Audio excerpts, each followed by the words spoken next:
Чингэлтэй дүүргийн 64 дүр тойрогт тусгаар тогтнол эвнэгдэл эвслээс нэр дэвшиж Батболд байгалийн баялагийг шудраг хуваарлан ураатай сонгуульд өрсөлдөж байгаа.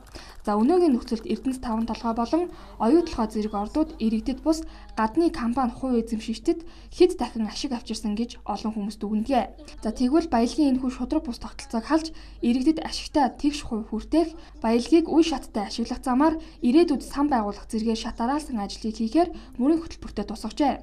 За нэр дэвшигч өнөөдөр Чингэлтэй дүүргийн 7 дугаар хорооны иргэдтэй уулзаж мөрийн хөтөлбөрөөр танилцуулсан юм а.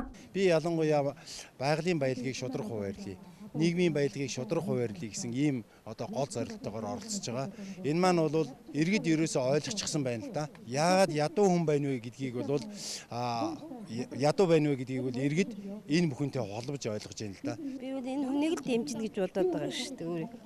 Айлын болгон ингэж амьдрах тийм биз дээ. Энэ хүнийг гадар шорооныхаа төлөө тэнцвэртэн би их их найдаж баярлж явдаг. Энэ хүүхдийн төлөө саналаа энэ цугсан момсууд өгөөрэй гэдгийг уриалж байна.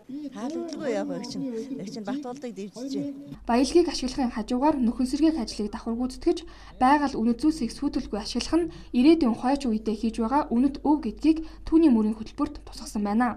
За баялагийг иргэдэд шудраг хуваарлах Жамсрангийн Батболдыг дэмжицгээе.